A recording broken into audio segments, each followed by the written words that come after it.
Arkadaşlar şu anda Türkiye'de bulunan Scania'nın 730 beygirlik araçlarının en özelinden bir tanesindeyiz.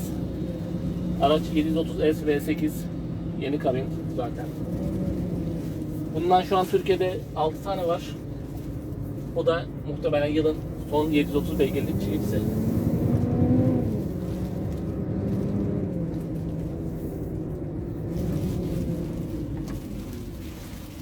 Evet abi. Aracın şoförü sensin. Evet abi. Sen söyle abi bir şeyler. Abi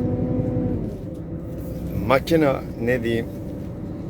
Araba Araba çok Cenab-ı iyi. Allah'ım herkese nasip Daha önce etsin. Scania kullandın mı abi?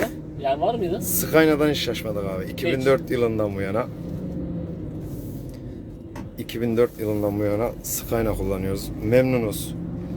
Allah daha çok versin abi. Cümlemize herkese nasip etsin abi. Şimdi bir nerede çekelim? Güneş nereden geliyor? Şuraya arkasına versem olur.